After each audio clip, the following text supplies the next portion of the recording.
दयालु शत्रु। एक बार आकाश नामक आदमी एक पर्वत के ऊपर कुछ रत्नों को खोज रहा था। एक लंबे असफल खोज के बाद वह थक गया और खुद को एक बड़े से चट्टान के पीछे जमीन पर फेंक दिया। थोड़ी देर सो जाऊं, फिर ढूंढूंगा, वो रत्न यहीं कहीं होंगे।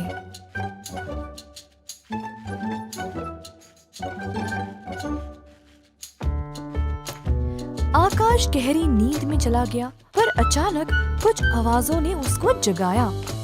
पत्थर के पीछे झांक के देखा तो 3 आदमी थे।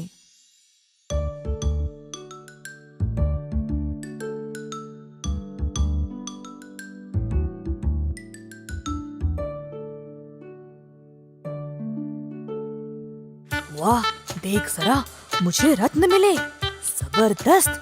देखो कैसी चमक है इनमें।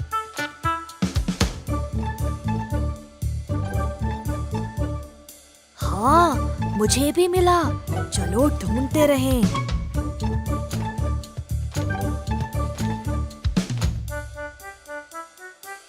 हे ईश्वर, उनको सच में रत्न मिल गए। मुझे पता था, अब कुछ भी करके वो रत्न लेने हैं मुझे। आकाश ने तुरंत नकली रत्न बनाने की योजना बनाई।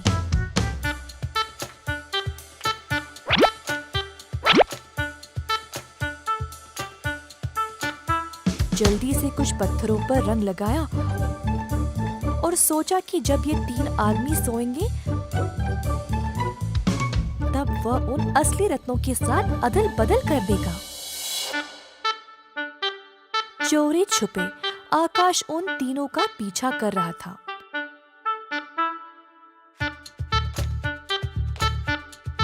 और इंतजार में था कि ये कब रुकेंगे विश्राम के लिए, पर ये कहीं रुके ही नहीं।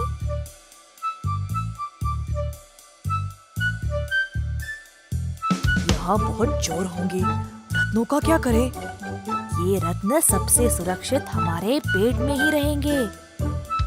अरे नहीं, ये रत्नों को निगल लेंगे। बिल्कुल सही नहीं। इतनी देर तक बर्दाश्त करने के लिए मुझे कुछ रत्न तो मिलने चाहिए। उसकी पहली योजना काम नहीं करेगी, ये सोचकर आकाश उन आदमियों के पास गया दोस्ती करने, ताकि वह कुछ भी करके उन रत्नों पर हाथ मार ले। प्रणाम भाइयों, अच्छा हुआ मुझे कोई तो मिल गया। मैं अकेला हूँ और इस सुनसान रास्ते में कुछ साथियों को ढूंढ रहा था। भाई साहब, आप हमारे साथ चल सकते हो। जी हाँ, जितने ज्यादा लोग उतना अच्छा। शुक्र है, इनको शक तो नहीं हुआ। बस अब सही समय का इंतजार करना पड़ेगा।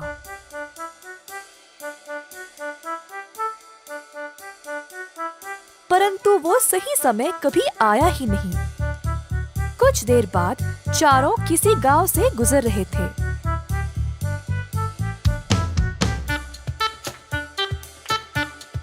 एक तोता, जो चोरों के मुखिया का पालतू था, अचानक जोर से गाने लगा। इनके पास रत्न है, इनके पास रत्न है। तूने रत्न कहा मेरे तोते? जल्दी उन आदमियों को पकड़ के इधर ले आओ। 3 आदमियों और आकाश को चोरों ने बंदी बनाया और चोरों के मुखिया के पास ले आए। रत्न कहाँ है? जल्दी निकालो सबके सब। क्या रत्न? जांच करो इन सब की। चोरों ने आदमियों को ऊपर से नीचे तक जांचा। आपको गलतफहमी हुई है, हमारे पास कोई रत्न नहीं है। हमें भी कुछ नहीं मिला ठाकुर। क्या? नामुमकिन। क्या तुम बोल रहे हो कि मेरा तोता गलत है? ये कभी गलत हो ही नहीं सकता। इन लोगों ने रत्नों को निगला होगा। इनके पेट काट कर रत्नों को निकाल दो। तीनों आदमी घबरा गए और एक दूसरे को देख रहे थे जब आकाश बोल उठा। ठाकुर, हमें मत मारना।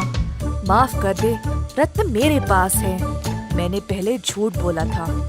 ये लो, आप ही ले लो। हाँ? तुम्हें झूठ नहीं बोलना चाहिए था। तुम सबको अब तक खत्म कर देता मैं। चलो, अब सब निकलो यहाँ से। कुछ दूर तक भागने के बाद तीनों आदमियों ने आकाश से पूछा, आकाश भाई, आपको रत्न कहाँ से मिले? रत्न तो हमारे पेट में है। जो चोर को मैंने दिया वो नकली है मेरे दोस्तों। दरअसल जब मैंने तुम लोगों को देखा तो मैंने सोचा कि इन नकली रत्नों को लेके तुम्हारे असली रत्न से अदल बदल कर दूं। पर मुझे ऐसा करने का मौका नहीं मिला। मुझे माफ कर दो आप सब, पर हम सब की जान के आगे और कुछ नहीं। अच्छा है कि तुम्हें अपनी गलती का एहसास है, और सबसे बड़ी बात तो तुमने हम सब की जान बचाई। धन्यवाद आकाश भाई। हाँ, तुमने अच्छा काम किया। अब हमारी मदद के लिए तुम भी कुछ रत्न हमसे ले लो, हम सब आपस में बांट लेंगे। तुम सबको बहुत बहुत धन्यवाद। तुम लोगों ने मुझ पे मेहरबानी दिखाई है। इस कहानी से हम ये सीखते हैं कि समझदार आदमी कठिन परिस्थितियों में भी समाधान निकाल लेता है। एक समय की बात है, एक सुंदर से गांव में रहता था एक पुजारी जिसका था एक चेला। एक दिन दोनों वन के भीतर कहीं जा रहे थे।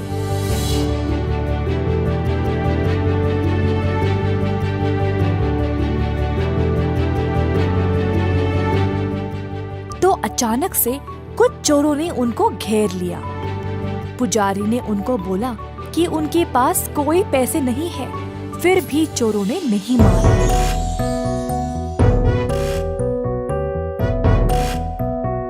चोर ने पुजारी को पेड़ से बांध दिया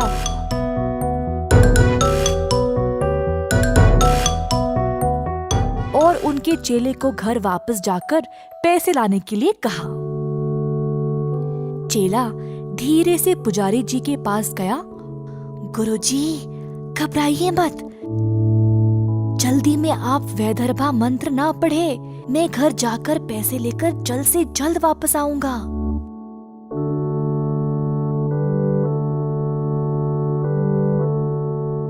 वैदर्भा मंत्र के बारे में केवल चंद लोगों को पता था। जब सितारे एक विशेष स्थिति में होते हैं, तब अगर कोई ये मंत्र पढ़ेगा तो बोलते हैं कि आसमान से बहुमूल्य रत्न गिरेंगे। उस रात ठंड बहुत ज्यादा थी और पुजारी जी वहां से मुक्त होना चाहते थे। उन्होंने आसमान की ओर देखा। सितारे उस स्थिति में संरेखित होने जा रहे थे। पुजारी ने सोचा कि उनके पास इस समस्या से निकलने का सारा ज्ञान है। चेले ने जो बोला था उसको नजरअंदाज करके पुजारी जी ने एक चोर को अपने पास बुलाया।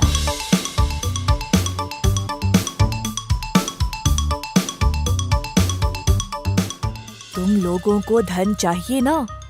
मुझे वैदर्भा मंत्र का ज्ञान है। अगर मैं वो मंत्र पढ़ूंगा तो आसमान से सुंदर रत्न गिरेंगे। तुम लोग सारे रत्न ले लो और मुझे जाने दो। सारे चोर ये सुनकर आश्चर्य रह गए। तुरंत चोरों ने पुजारी जी को मंत्र पढ़ने का आदेश दिया। नहीं नहीं, मैं ऐसे ही ये मंत्र नहीं पढ़ सकता। मुझे तैयारी करनी पड़ेगी। पहले मुझे स्नान लेना पड़ेगा। स्वच्छ वस्त्र पहनने के बाद ही मैं ये अनुष्ठान कर सकता हूँ। चोरों ने पुजारी जी की बात मानी और उन्हें तैयारी करने के लिए जाने दिया। पुजारी जी तुरंत पास वाले नदी के पास गए और स्नान लिया।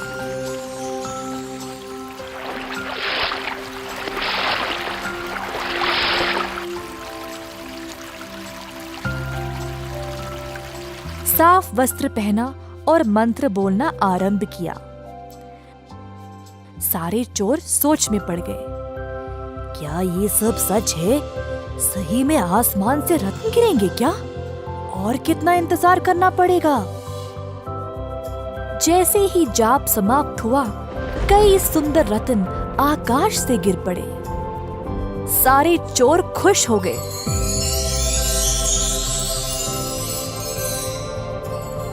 और रत्नों को आपस में बांट लिया।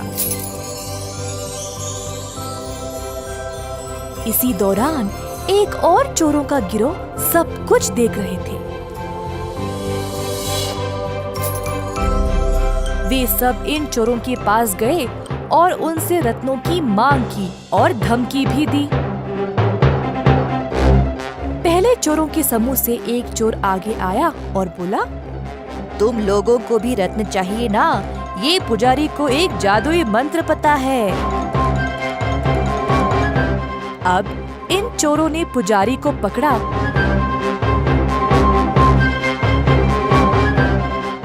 और फिर से मंत्र पढ़ने को बोला, परंतु पुजारी जी ने उनको ये समझाने की कोशिश की कि ये सितारे केवल साल में एक ही बार उस स्थिति में आते हैं और यह अनुष्ठान तुरंत दोहराया नहीं जा सकता था।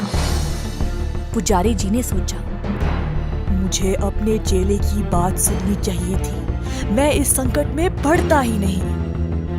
अब देर हो चुकी थी। चोरों ने पुजारी जी के इनकार करने पर उनको खूब मारा पीटा और जमीन पर फेंक दिया। इसी दौरान पुजारी का चेला पैसे लेकर वापस आया। पुजारी जी की ये हालत देखकर वह दुखी हो गया। मेरे गुरुजी, आपने मेरी बात नहीं मानी और मंत्र को पढ़ लिया। मेरी बात मानते तो आप इस समय सुरक्षित होते।